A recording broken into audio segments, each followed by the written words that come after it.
सबसे पहले नजर डालते हैं अब तक की बुलेटिन। तहरीक इंसाफ की टिकट पे जनरल इलेक्शन 2018 में पंजाब असेंबली का मेंबर मुंतखब हुआ।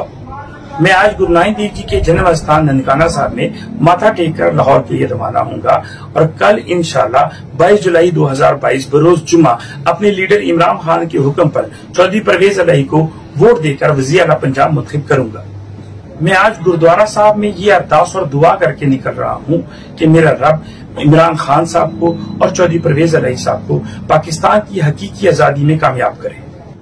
शहीद संत सिंह भिंडरावाला ने बड़े खूबसूरत अल्फाज में फरमाया कि मैं शरीर दी मौत मौत नहीं समझता, मैं ज़मीर दी मौत मौत समझता और मेरे मुताबिक पैसे लेकर वफादारी तब्दील करना या धोखा देना ज़मीर की मौत है।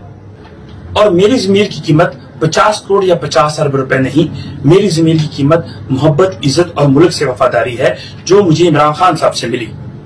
इमरान खान ने मुझे पार्टी का टिकट देकर इज्जत दी और करतारपुर राहदारी खोलकर मुझे ही नहीं पूरी दुनिया के 14 करोड़ गुरु नानक नाम लेवा सिखों को मोहब्बत दी।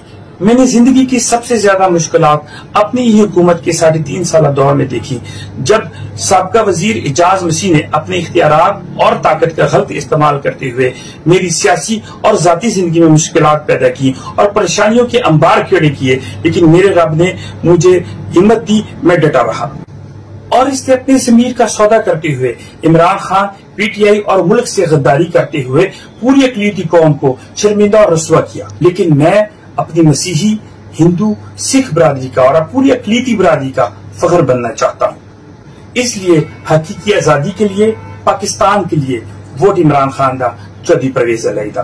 पाकिस्तान जिंदाबाद, इंपोर्टेड हुकूमत नामंजूर।